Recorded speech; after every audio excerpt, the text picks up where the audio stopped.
This conference will now be recorded. I'd like to call the regular October 21st, 2024 council meeting to order at 6:30 p.m. All rise for the pledge of allegiance.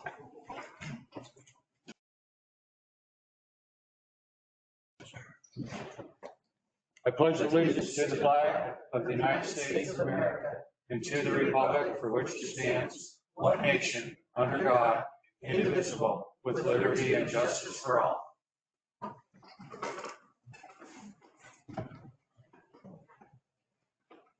Okay, I'd like to welcome everyone here tonight. Are there any additions or corrections to the agenda? So if not, would anyone like to make a motion? So moved. Motion's been made to accept the agenda as written. Is there a second? Second. Thank you. Councilor Norman, second. Mayor Hobart? Aye. Councilor Normand? Aye. Councilor Wagner? Aye. Wagner?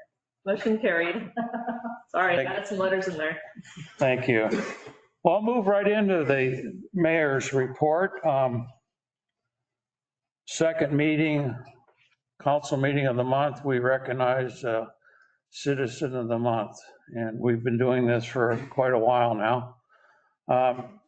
Councilor Webb's honor to select the citizens for the month of October, and he was recommended by Paul Hansen, did the nominating. So at this time, I will announce the candidates for the citizens rather, that are going to be recognized for the month of October as Eric and Joyce DeWitt. Thank you.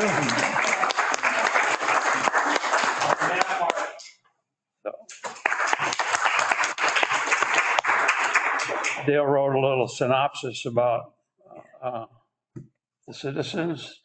Eric and Joy moved to Vernonia in 2021, but it has deep family roots out in the Halem Valley, out in Kesey with the DeWitts. Spurred to bring back the event after the last show, it was something that the extended family always came to town for, and that's the fireworks display on the 4th of July. The biggest challenge was fundraising, and this is where Joy had been a great help. So, Matt Martin moved here in 2020 with his wife Natalie. Hi, Natalie. Matt and Natalie were extended campers at Anderson Park, and then they bought a home right next to the park there. Matt saw the loss in the community of not having a fireworks show was having on the community, especially the year prior. There weren't any fireworks, and there was quite a few illegal fireworks as a result, I think. So Matt and Eric teamed up on Facebook, and here we are today. So congratulations, and thank you so much for all you did. I think this year, 4th of July was one of the best here in this community. So I'll present you.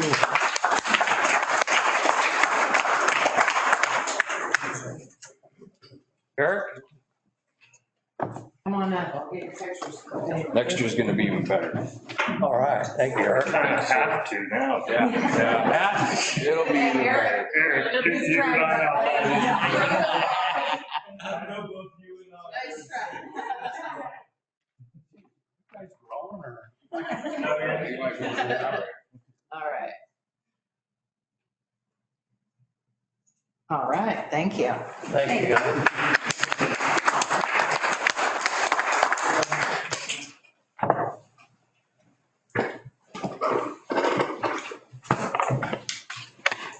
Okay.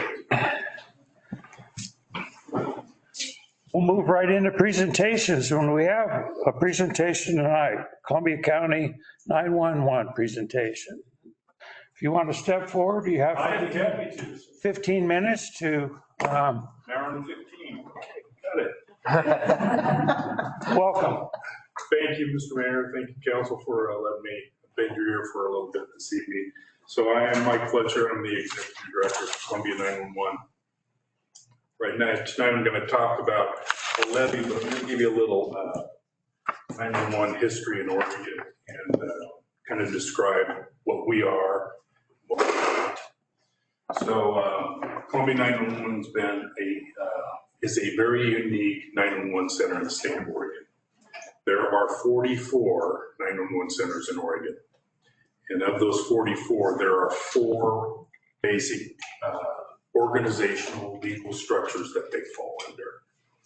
There are 911 centers that fall under a city. They're part of a city government. 9 times out of 10, they are under the umbrella of the city police department, and they act as their 911 center, not only for that city, but usually for a larger community area. The 911 center management staff reports to a command staff, usually a captain or a commander, and they serve the same role that I do for their communities. The second type of organizational structure is county-ran 911 centers. And there's about a half a dozen of those in the state. And they generally, again, fall under usually the sheriff's office. They're embedded into the sheriff's command staff. And same thing, the operations manager of the center reports to a captain or deputy chief. And they do the same things we do, but they just do it for their communities based by the county. The overwhelming majority of 911 centers in Oregon are what's called ORS 190s, Oregon Revised Statute, and they fall under the 190 type code, which is an IGA-based 911 district. And what that usually is a county or a portion of a county say, hey, all these public safety agencies, police, fire, medical agencies, they want a unified consolidated dispatch center, and so they form a 190 organization. And it's actually those police departments, fire departments, and EMS agencies that own that 911 center, and they pay for it. And the same with the counties, and the same with the cities. They pay for the services of that 911 center. There are 3 that are very unique, and we're one of those. That's Klamath County, Tillamook County, and Columbia County. And we are 911 special districts in the state of Oregon. So through legislation, we fall under a total separate type. We're type 198 and ORS 403. And we are special districts, which means we have autonomy. We're not part of the government, county government. We're not part of the city government. We receive no funds from the county general fund, nor any of the cities.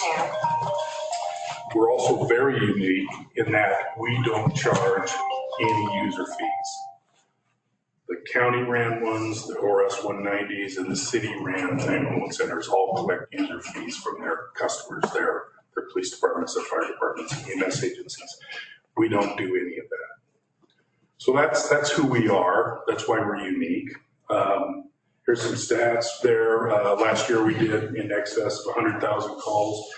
A couple of things that we're very proud of is nationally for 911, there are actual national standards that we try to strive to meet. And one of them is the most important, receiving the 911 call from somebody who's calling for help. The national standard is 90% of all 911 calls shall be answered in 20 seconds. So 90%, 20 seconds. Columbia 911, our actuals are 99% of all of our calls are answered inside of 5.3 seconds. And then last month, that actual was actually 3.2 seconds is our answer time. So those are things that everyone should be thankful for and very proud of. So Columbia 911, where do we get our money? All those other folks, other than Klamath and Tillamook, they catch user fees. They don't receive any tax funds. Where do we get our money? So we have 3 primary revenue sources. We have a permanent tax rate, and that is equates to about $1.5 million per year. The issue with the permanent tax rate, you guys all remember Measure 5. Well, it's been capped. That tax rate has been capped since 1998. So it's static, and we receive about $1.5 million per year for that. Our secondary revenue stream is 911 tax. So if anybody here has one of these things, if you have a desk phone, if you have a laptop or a tablet that can reach out and touch 911, you'll see it on your phone bill, you're paying $1.25 a month for this. And what that tax is collected by the state of Oregon, and those dollars are used to support the 911 system in Oregon. So what most people don't realize is that a telephone line is not necessarily a telephone line. The state of Oregon owns the infrastructure for 911 in the state of Oregon, and that means they have their own proprietary network. All the underground wiring, all the overhead wiring, all the servers and routers are all owned by the state of Oregon. And that's really what that 911 tax pays for, is all that stuff all across the state. They do give the 911 centers a small stipend per year. And for Columbia 911, we receive about $740,000 a year from that. So 1.5, 740,000. Our main primary revenue sources are special option levy. And the special option levies, much like with fire districts, were put in usually right after Measure 5 capped everything. So they still need revenue because the cost of doing business never stops.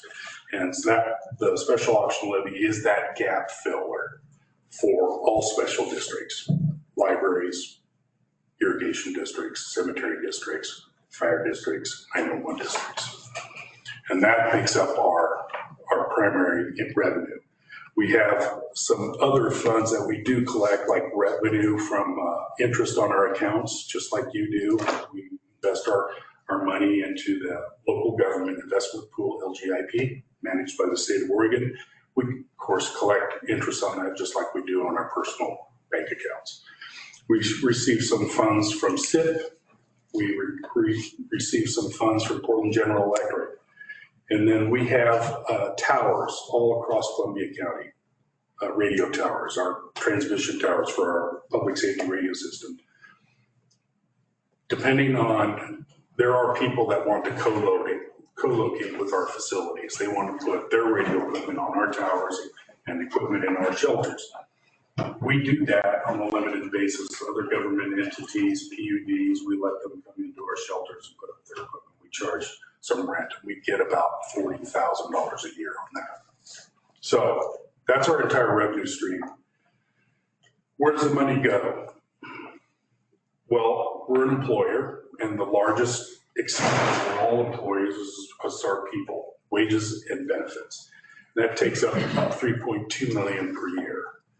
Then we have materials and services and capital outlay. Those are our projects that we're always working on. The other thing that we have is we have 3 reserve accounts. And we have 2 are the same, and I'll explain this.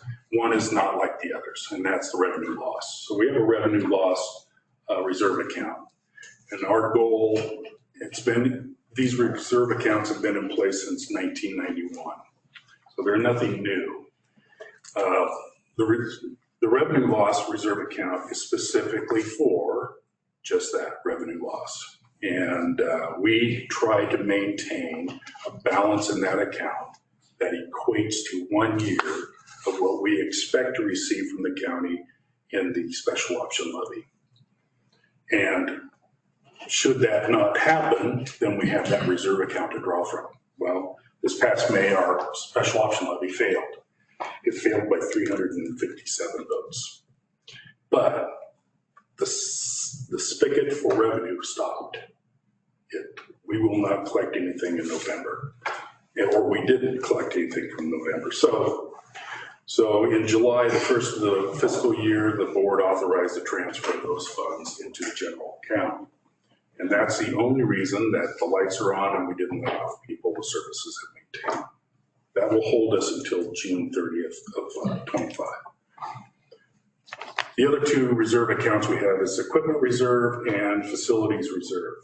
And you folks understand appropriated funds. We move money into those reserve accounts. They're appropriated. They can only be spent for the things that they're under that umbrella. So equipment or reserve or equipment or facilities. We have facilities all over. So most people think Columbia 911 is that building in St. Helens and that's where everything's at. Well, that's where a lot of stuff is at.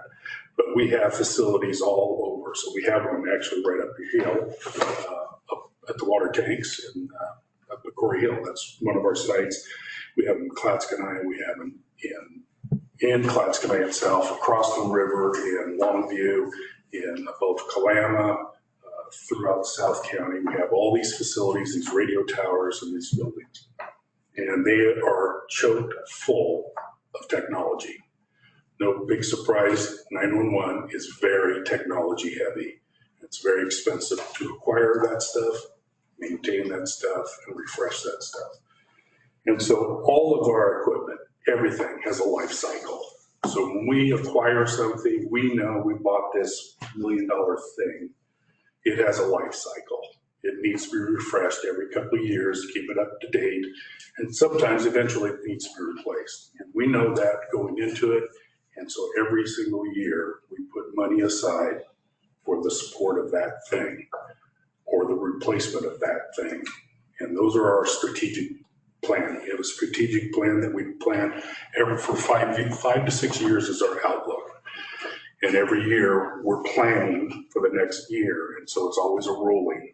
And so we plan for those expenditures and those replacements. The other thing those reserve accounts do is unexpected, unplanned expenditures. Something breaks and all of our stuff is very expensive. And so if it breaks, it's not, we didn't expect it to, we have the funds available to replace that equipment. Very important little line there that doesn't even hardly show up is debt services. It's zero. We have zero debt. We have never had debt. We pay cash for everything. And so those reserve accounts help function that, make that functional. So next slide.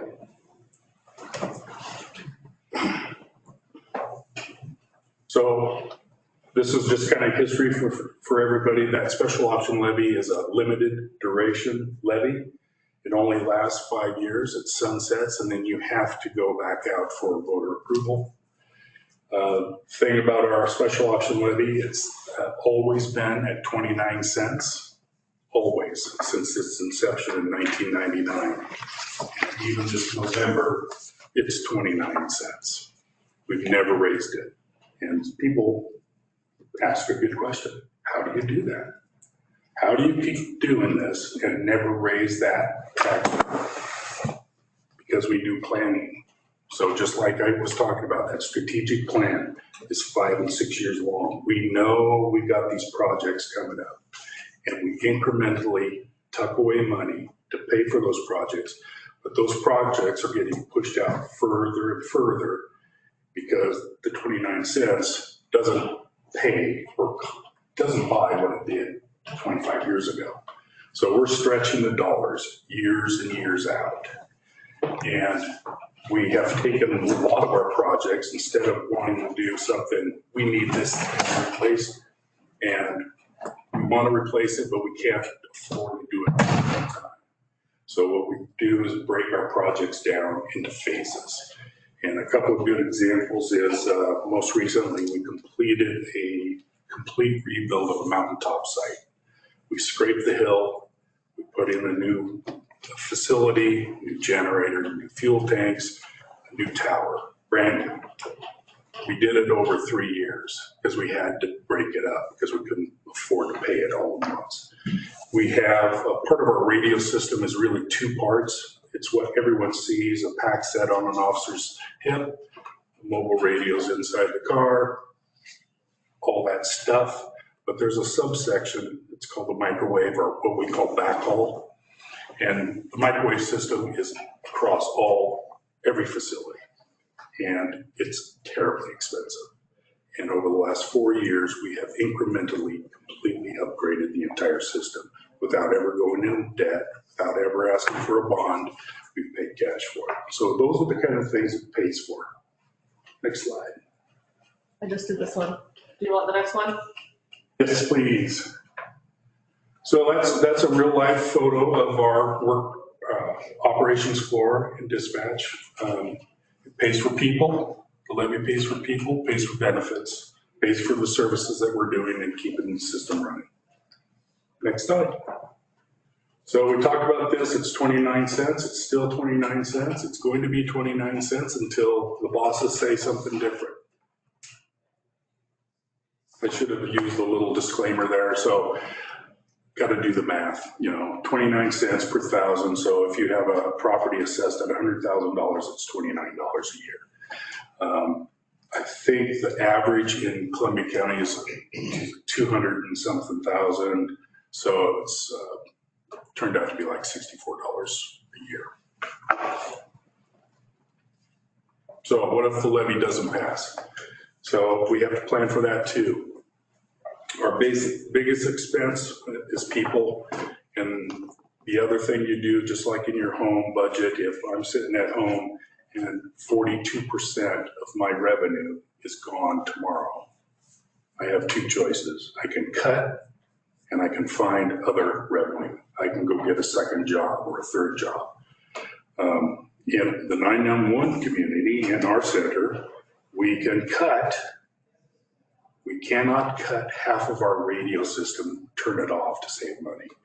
We can't turn off half of our CAD system to save money, because most of our expenses, besides people, is all of this technology. And we can't turn off fire station alerting. All these things are essential services. So it comes down to cutting people, and that equates to about 50% of our staff. So that's dangerous to do. Services will be compromised. Our performance will certainly be compromised. We will most likely cut and or push back our maintenance. We have maintenance contracts for our generators. We have 12 generators. We have to fuel them twice a year. We have contracted service to maintain our HVAC systems, and that's 12 of those plus our main dispatch center. And they have to be maintained because all of that electronics creates a tremendous amount of heat. So it has to dissipate, so we need all of that stuff. We have maintenance on our generators in our buildings and the radios. That will be deferred or eliminated. And or we find replacement revenue, and that would be user fees. That's the only thing we really can't do. So, all that, I'll answer any question you may have. Mike, I used to have one, because of the location in Columbia County to the St. Helens and the 30 corridor, if you will. I've driven a log truck a long time and gone over that mountain. There's some dead spots up there. There are. Has there been any improvements at the tower up at Pisgah? So Pisgah itself, Yeah. so there is no site. We own a site there, but there's no equipment there. Oh, there isn't? No. So we have a site at Corey Hill right behind us. Yeah. We have Klatskanai. We have the courthouse. We have Meisner. We have Haven Acres, which is down by Klatskanai itself, the city of Klatskanai. Columbia Heights in Longview, up above Kalama. We have sites in Scappoose. I'm missing a few off the top of my head, but Pisgah Home is a site, okay? The district, the 911 district, this is before I got here, they had an opportunity. That site was a commercial site. It was owned by, I don't know who owned it. Bay Wireless. I used to read the meter up there, so Really? Yeah. So there used to be a radio site there. It was guided tower, shelter, but it was owned by a commercial provider. We didn't have equipment there. We had our local AOL radios up there. Oh, yeah. Yeah. Yes. So that company decided to disband that site and they made it available to purchase. The district bought it and they did some improvements. They trenched commercial power almost to it, but didn't go the last quarter mile. Okay. So it's sitting there. When I came in, the board said, we should finish that site. And I said, okay, why? Because when I was hired, one of my missions was to replace the radio system, the current one. And so I said, okay, well, we could do that. We could finish it out. We're going to put VHF on there, but you've already made a decision to leave VHF. So is that site engineered for a radio plan for VHF or 7800? Well, they haven't done that. Okay, well then, that's fine. We have it as a placeholder. If we get to a point where an engineering company, a radio vendor, Tata, Harris, Codan, Motorola, whoever says, we're designing you a new system and that site is in play, then great, we own it and we can finish putting a tower based on what they tell us it's supposed to be, how tall, all that stuff. But if we're just throwing money at it, before we get the plan, let's just wait and hold off. So that's the plan. Okay. So, other sites, we have made improvements. So just to clarify, this levy isn't paying for the radio system, the new one. This is just operations. At some point in time in the future, the district will probably come back out for a geo bond. So this levy is not paying for the Motorola? The motor? No, it's not. It is Okay. just operations, paying for people and to maintain what we have today. Wow. You learned something new. It's a levy, just not that one. Right. Yeah, that would be a But- geo bond. Yeah. Because we can't levy, geo bonds are for big capital projects. Levies is not, that's not the right animal for. Okay. Well, any other questions? Well, thank you so much, Michael. And No, thank you. you, Time. you answered some of my questions, and I'm going to do a little bit more digging and looking at it some more Well, before I make my vote, but call me, send me an email, I'll answer any questions you guys have. Okay. Thank you. thank you very much. Jeff. Thank you.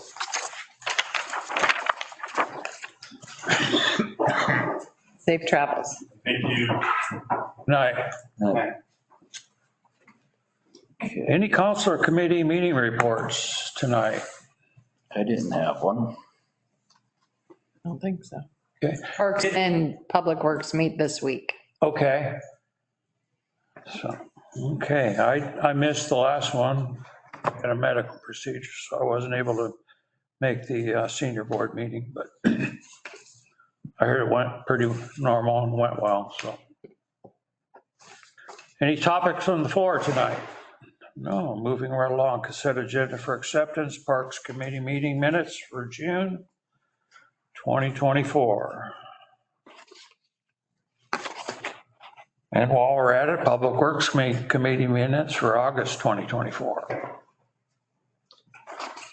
I move to accept the consent agenda for acceptance. So moved. Is there a second? Second. Thank you. Counselor Norman? Counselor Wagner, Aye. Counselor Normand, Aye. Mayor Hobart, Aye. motion carried. Thank you.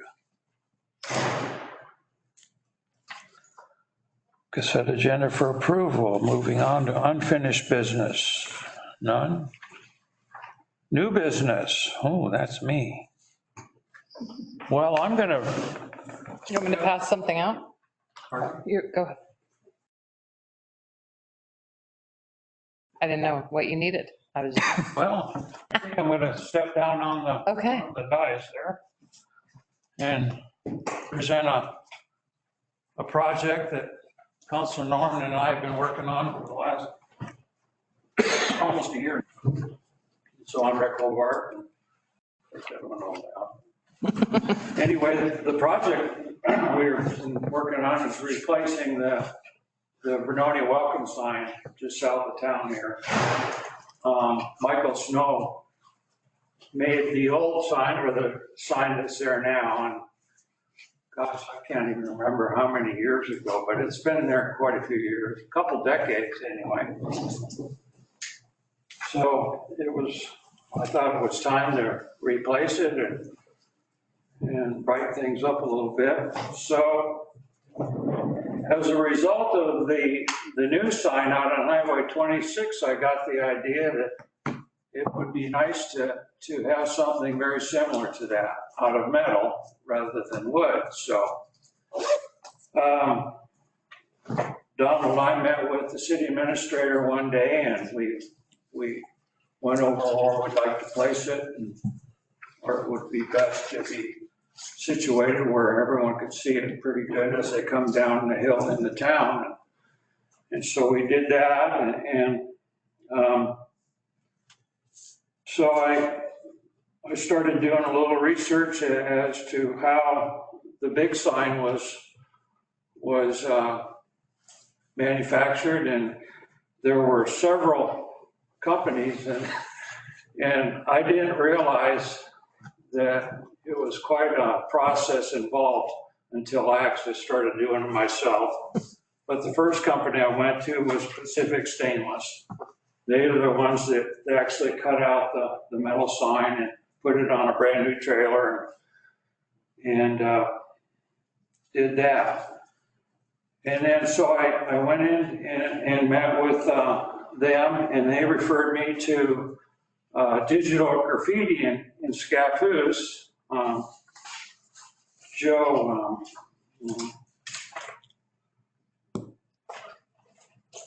just Digital Graffiti.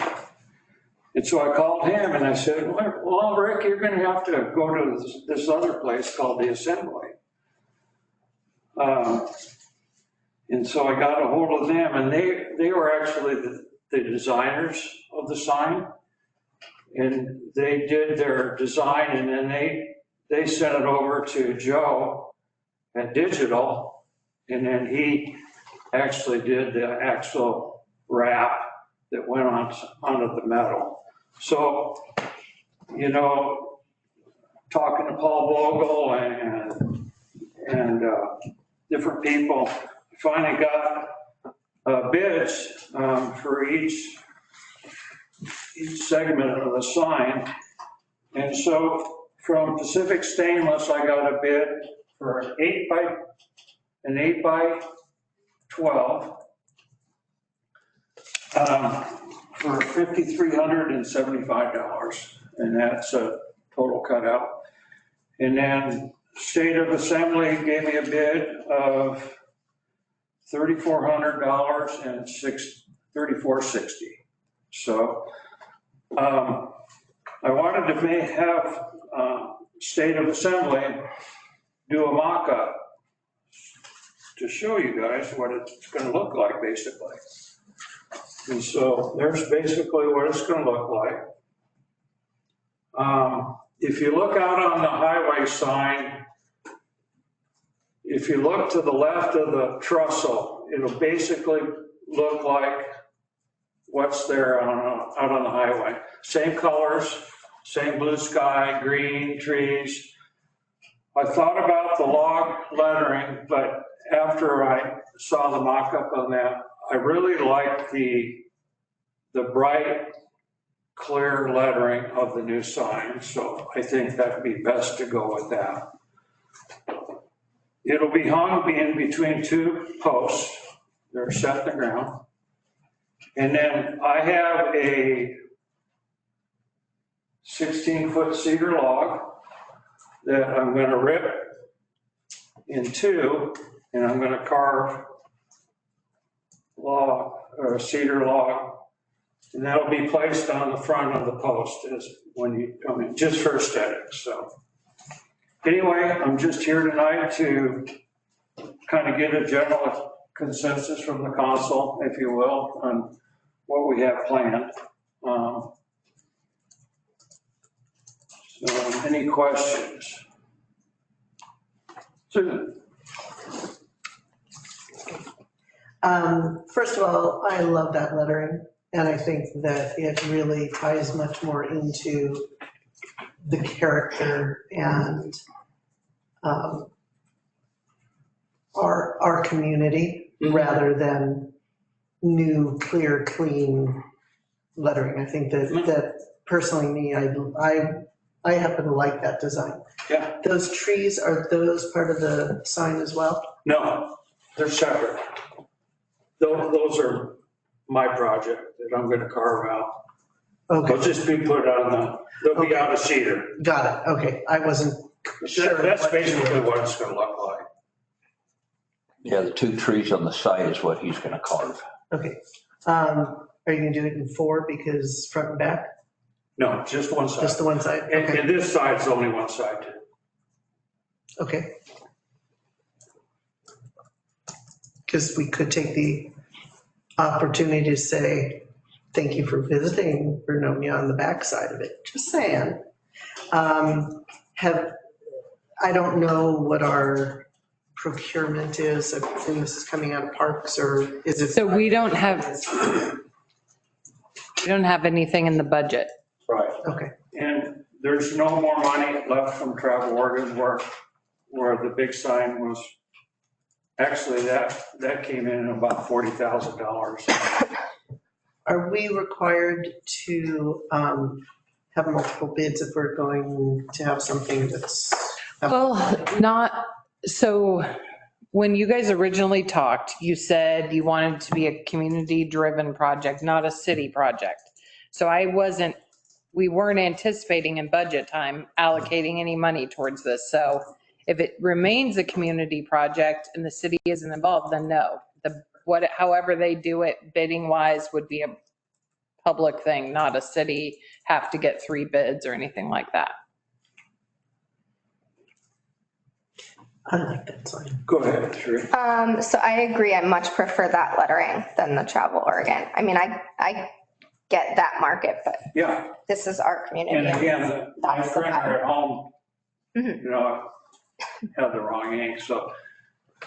So, and my other question is, for clarification, the Pacific Stainless and the State of Assembly, those are 2 separate things. We would incur both of those costs or one or the other?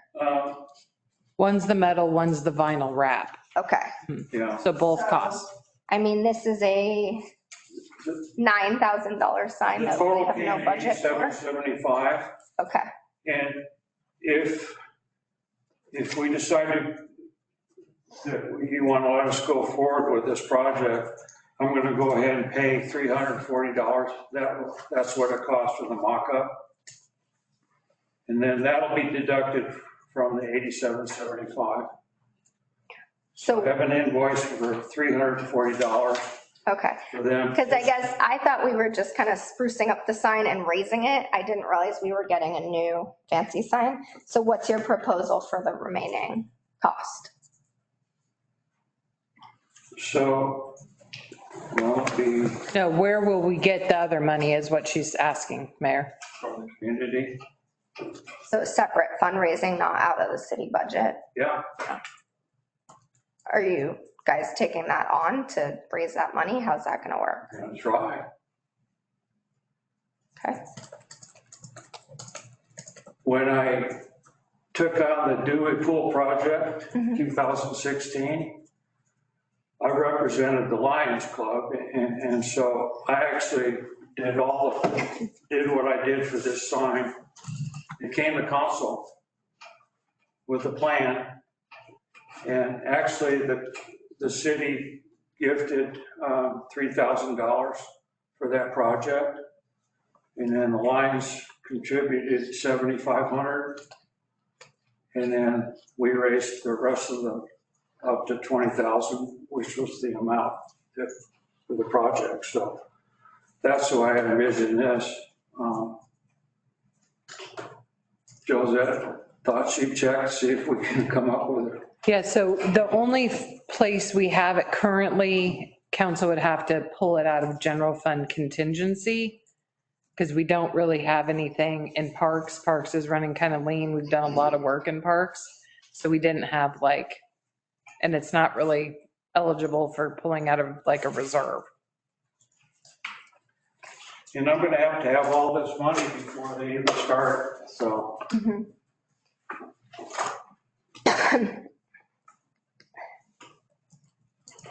I mean, I think I like the idea of it. I'm for it if the fundraising comes from the community. I think it's hard for me to say that $9,000 from city budget is this is the priority, what we would put money like that towards.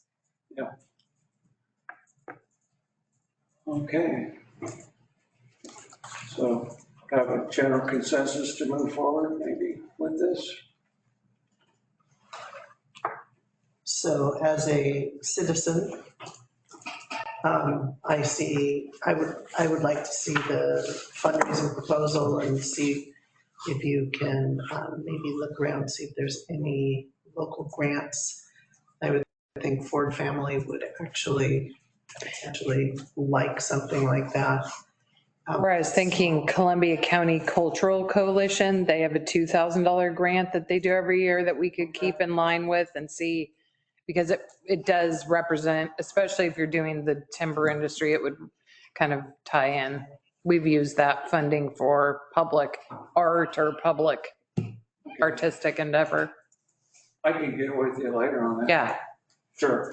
And the city could apply for those without it. anybody can. Project, right? Yeah, the Rick and Donald could. Okay. It just has to be a public, they like it to be a public benefit, but it can be a private person. If you guys have questions, let me know. Thank you. Yeah. Thank you, Susan. Thank you for your work on that. Do we want to give a motion to authorize Rick and Donald to move forward with the sign and getting community funding? I'll move that we authorize Rick and Donald to move forward with this plan for the sign and getting community funding. As citizens, not Yeah, as. she said Rick and Donald, I understand that. Right. I just wanted clarification on that. not Mayor and Counselor Norman. I'll second that.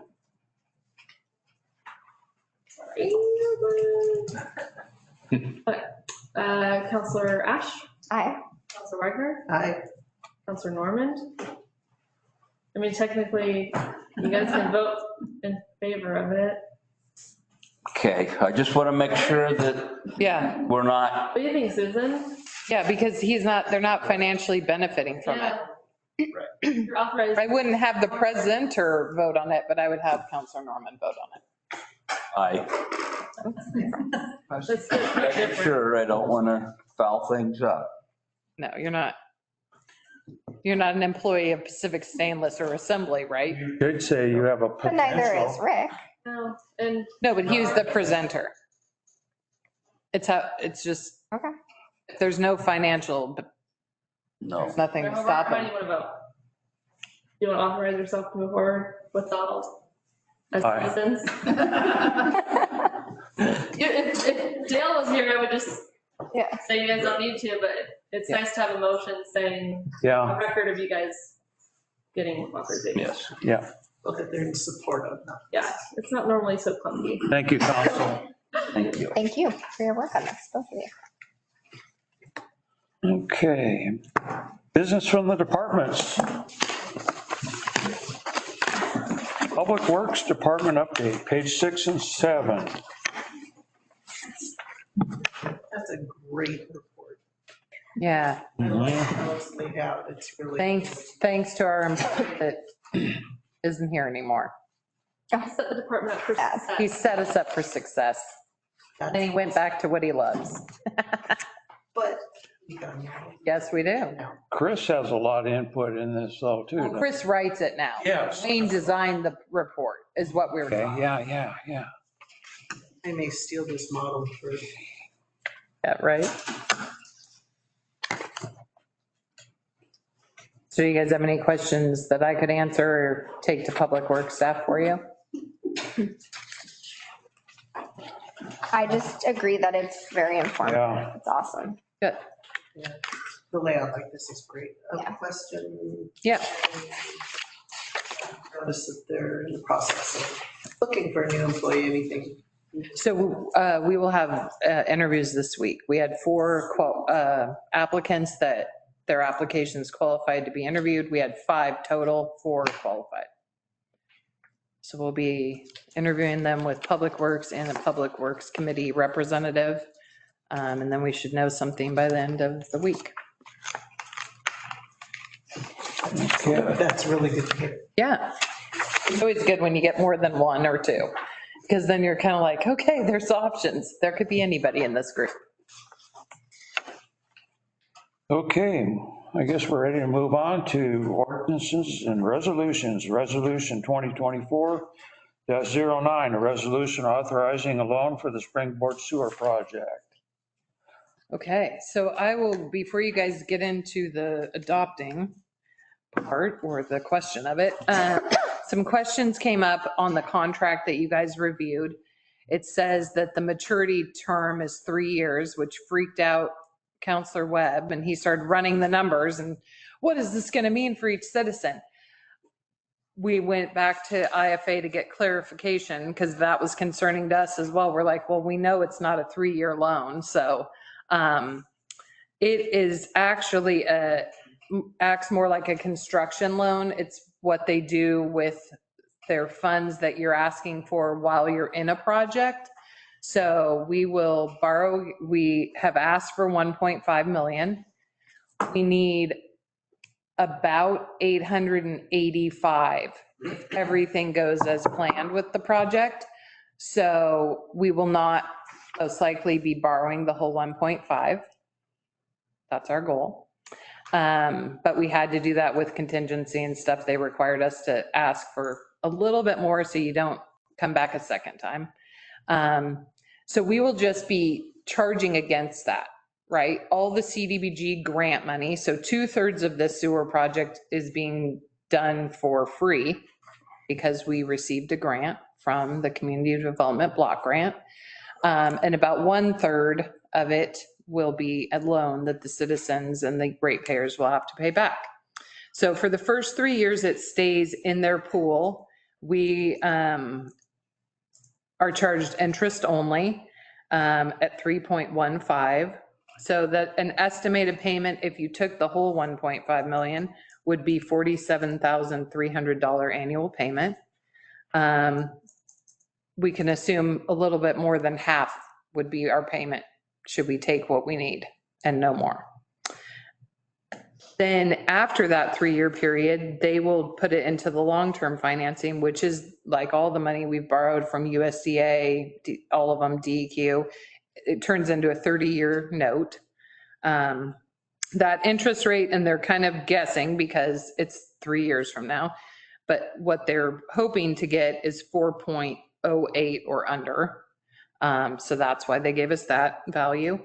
In the 3-year, let me step back. In the 3-year, you can pay down the principal.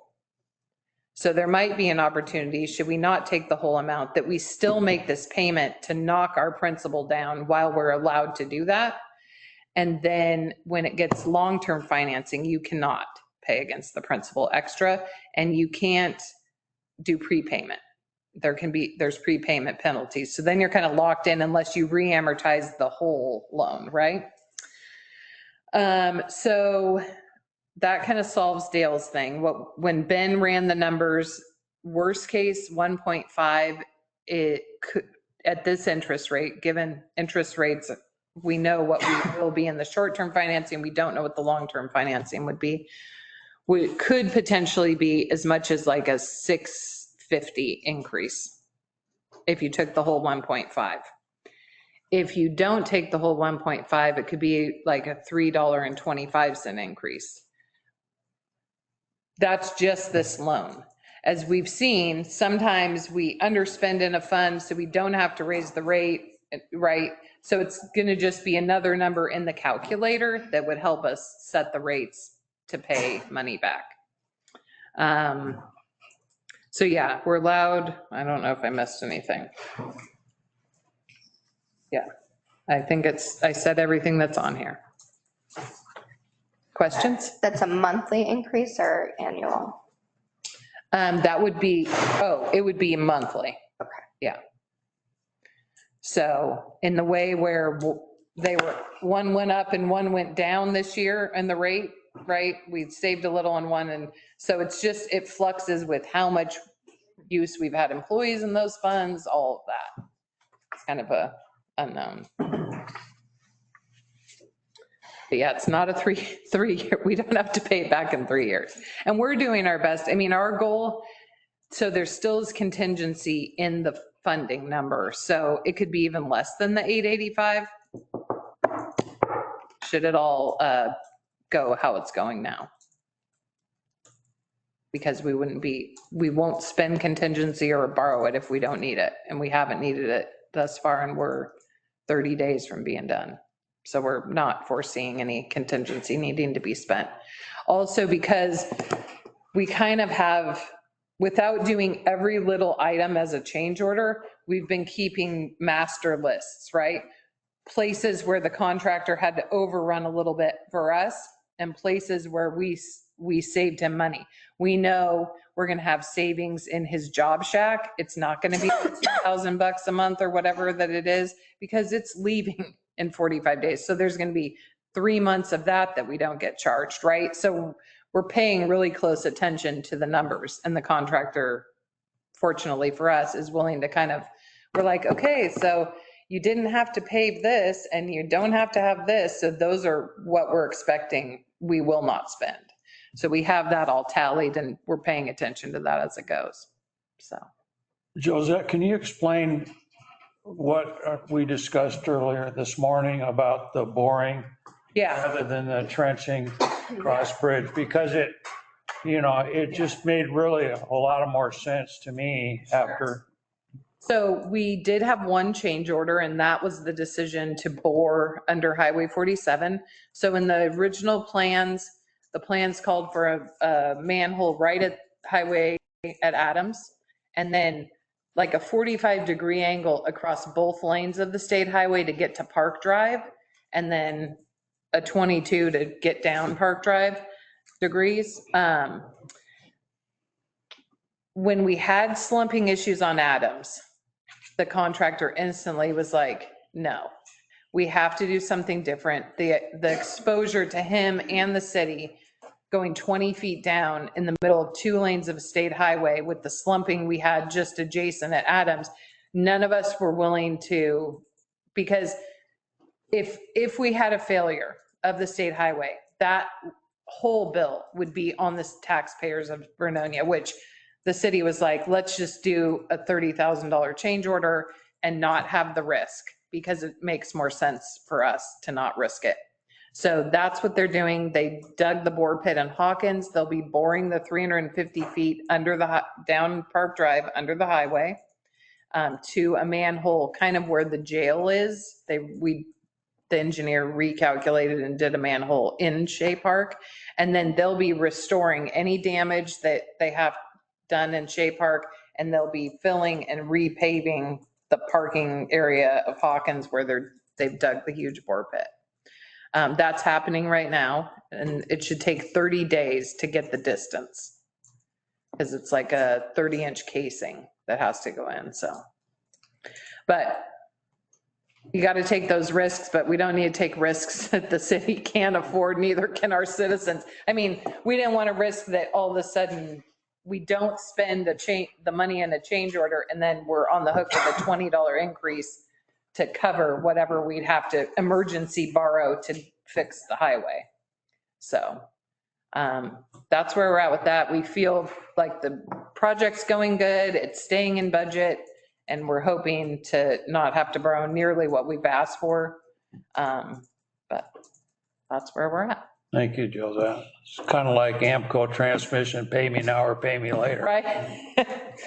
And it really will leave us with a better product, because it's just going in, and it's going to have less issues with just it getting drilled through the ground is way different than us digging and placing and having the bell or spigot pop apart at 20 feet would be a nightmare. 24-hour flagging. Yeah. One lane open, steel plates, and it sloughs off, then you're in a big mess. I think one of the things we all learned was that Dewey Pool really charges the ground. When we hold the water back, it charges into all of that substrate on both sides of it. And that's what they figured out happened at Adams. And they were worried that we were coming upon the date of doing the highway and it wouldn't have been drained enough. It would still be real volatile and moving, so. Okay, thank you, Josette. Okay, looking back at this resolution, any other questions on moving forward?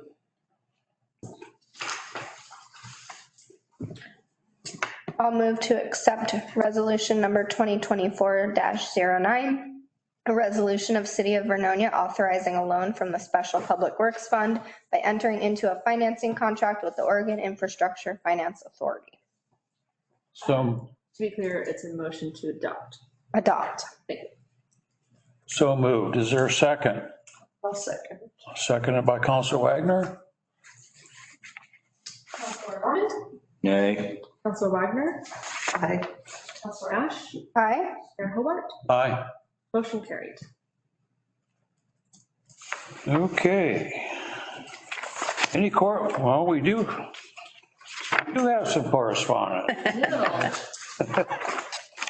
Everyone's favorite thing. So what you have before you is an invitation. I also sent it to you guys via email. It's for OGEC training on public meetings law. It's about a 2.5-hour training where the Oregon Government Ethics Commission representatives will be in St. Helens to present it. There was a new law passed last year requiring all public officials, elected public officials, to take this training at some point within their term. I believe this is the first year that it's actually in effect. There are in-person options and there are also online options. This one is just the closest one that's being hosted. If you guys, after the election, probably would make the most sense, except for those who aren't running again. You can take it whenever you want. If you guys are interested in one of them, I can get you signed up, or I can send you a list of different in-person one. So depending on what you want, in-person or online. They're live trainings. I don't know if that exactly what that means for them, if it's just a set time or if you can kind of customize the time. It's all new for us as super first for you guys. So yeah. So if you want to go to this one, let me know and I will sign you up. I did sign up Susan. I will also more than likely be going, kind of trying to figure out what this all means and who better to learn from than the actual people mandating it. So just let me know. Well, if I get reelected, I would like to go. Okay, that's good. Well, if you want to go to this one, I'll probably sign you up anyways, just in case, because Okay. I don't want the spots to fill up and then SOL. Yeah. I will see if I can get a sub for me that day. If I can't, I'll probably have to find another time to Okay. go. Anyway, just Yeah. let me know. And I'll... Okay. I'll let you know. Okay, thank you. Yep. That's good. Play it by ear. I can't make this one on a weekday in the middle of the afternoon. Yeah, I would assume there's afternoon ones. Yeah, I mean, if the virtual ones have like evenings or weekends, I'll wait and see about that. Okay, no worries. It's kind of just developing, so. I remember my first year in 2019, we all went to McMinnville for the whole day. Yeah, I think it was. LOC, I think. Yeah, elected essentials. Yeah, LOC, So they should be hosting those again. and those I think will count. those are really good. As long as they do the requirement of Right. required, today's not my day. Required amount of time on this subject and those would count, but those haven't even been posted that I'm aware of. Yeah, I haven't seen any. I do like the 2.5 an hour. Right, if you can get it in there, that'd be, With lunch. yeah, then you, well, you could go out to dinner or something too. Oh, but I think it said you get lunch. Oh, there you go. You get lunch. Maybe that was something else. Oh, I don't think. I've been reading about a lot of different things. Yeah. Different training. Half-hour session. Sorry. wrong, different training. I like the vacation. I'll let you know, Steph. Oh, it was the communities of caring. something else. City administrator report. Okay, so the ODFW docs, we're just waiting for them to collaborate. So I don't know if you've been to the lake, but the ramps are off. The old docks are moved to new positions. Earlier today, Robert Watts was putting in landings, kind of little jetties to get to the 10 by 8 square. And then the dock legs are in transit from Minnesota. It's the land of 10,000 lakes. They sell some dock legs. So the little square will not have legs, but the 50 by 8 will have legs. So, and those are kind of cool. You have a fitting on a drill and you raise and lower them with the drill on the corners of docks. So pretty cool. So we're just waiting for Topper Industries and Oregon Marine Construction to collaborate when one can drive down here from Washington with the semis, and then Oregon Marine Construction will bring the crane. They'll offload them, they'll float them over to their position, and then their scuba diver will go down and anchor them with the chains. And tomorrow, Tim is power washing the ramps. They've removed all the old marine plywood. And then on Wednesday, Tim and Mitch are going to place all the eco grading, which was an ODFW requirement, because they want light to go through the water so that there aren't dead zones under docks. So the aluminum new dock will be grading as well. So you might lose a lure out of your pocket through the grading into the water, but it'll be better for fish and habitat. The ADA projects, they're still working in Rainier. They canceled our virtual meeting because I pay attention to the virtual weekly construction meeting for the ADA ramps to see how close they're going to be and when they're going to be. We did pay the $28,000 deposit for the conflicts. Remember, we decided not to have Public Works team held hostage to all of the little manhole lids and valve covers that needed to be adjusted, and we decided to go with ODOT and pay their contractor whatever they came in as the bids.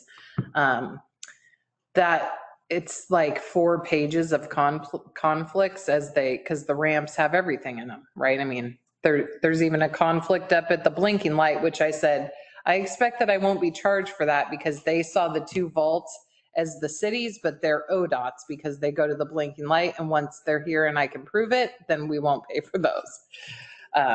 But they couldn't do it ahead of the contract going out.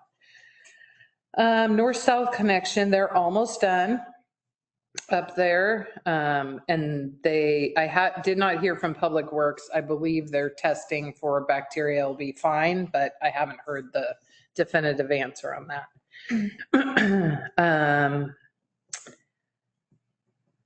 We're still waiting for the union to give us, it's not him. I mean, he's in the union, but Kendall's the union representative from the patrolmen. So we're still waiting on them to send back their response to the amendment in the union negotiations.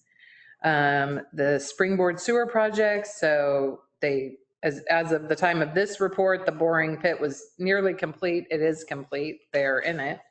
And they are still finishing up the sewer line on West E. They have the detour agreement. We have a licensing agreement with the Rileys and the Sheffields only until the end of day Thursday. So that is their deadline.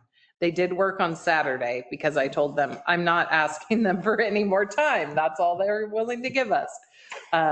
We've had a few little snafus. One of the younger dump truck drivers dumped some rock in the middle of weed.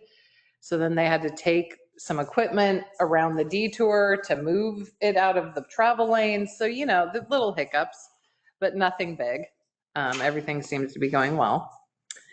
DQ upcoming permit, we're meeting, this is not true. We were going to meet on the 22nd. We're now meeting on the 28th at 2 here at City Hall. So just to be upfront, because we wanted to meet in person.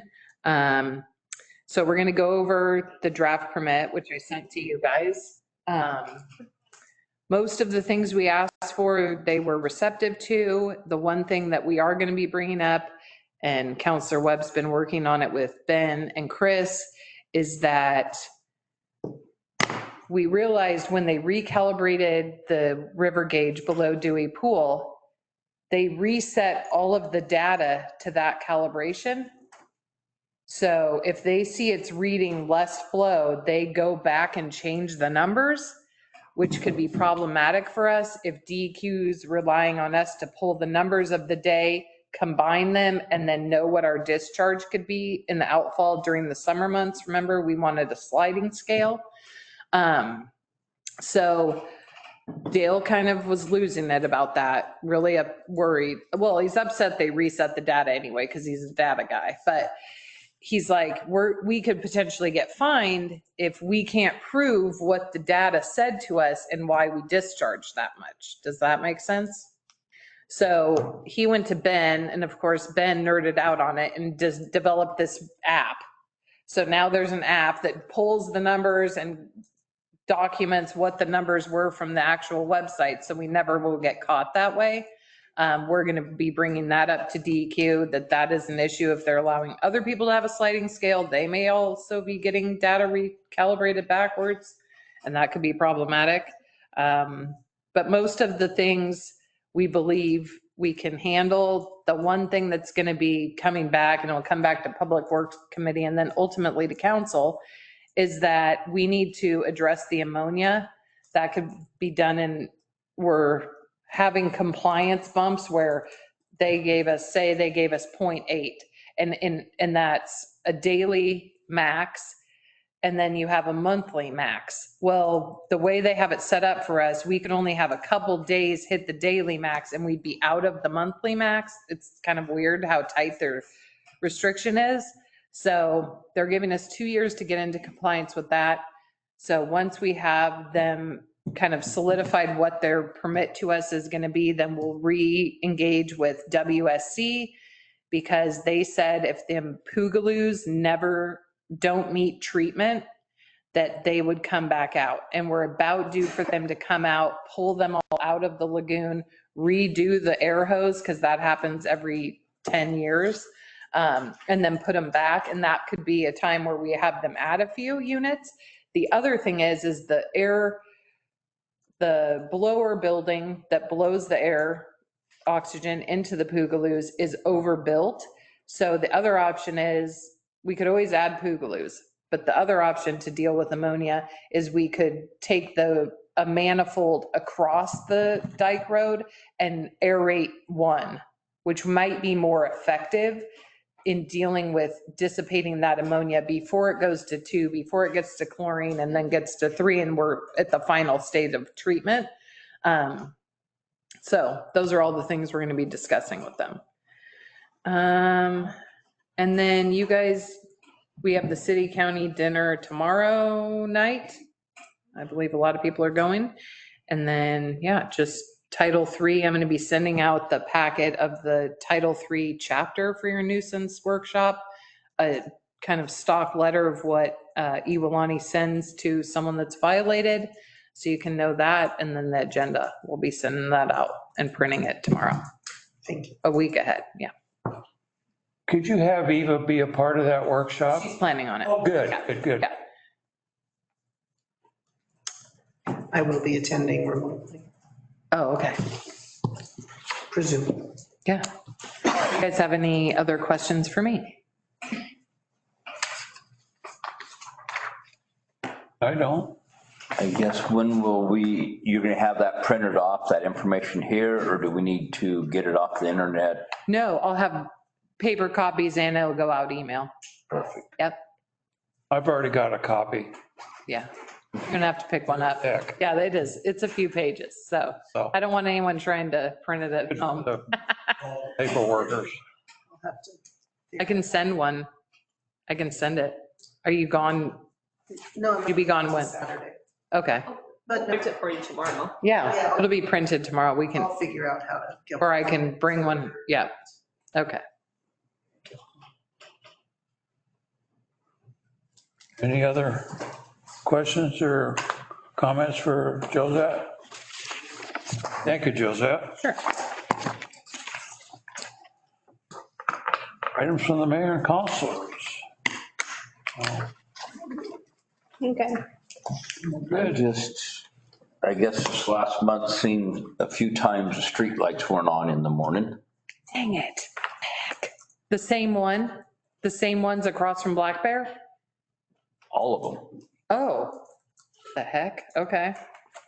So just awareness if somebody's up early to. Yeah. What I time? haven't left that early, but What time was it? I might just get up to document. before it got daylight. Probably, no, 5? I mean, it's not daylight till after 7. I don't know what. yeah. Yeah, it was after 6:30. Okay. I might just get a coffee and Daylight savings. on. Soon-ish, I think. What? Isn't daylight savings soon? Oh, no, it's November? November. Yeah, I think Got a it's few weeks. November. All right, never mind. Still getting darker. Earlier. Go to the east side. Okay. Anything else? You need to start. Oh, move into action item summary. Well, so I only have one thing that we're printing and emailing the Title III packets. Okay. Well, thank you for all attending tonight, and if there's no other business, I will adjourn this council meeting at 7:42. Meeting adjourned.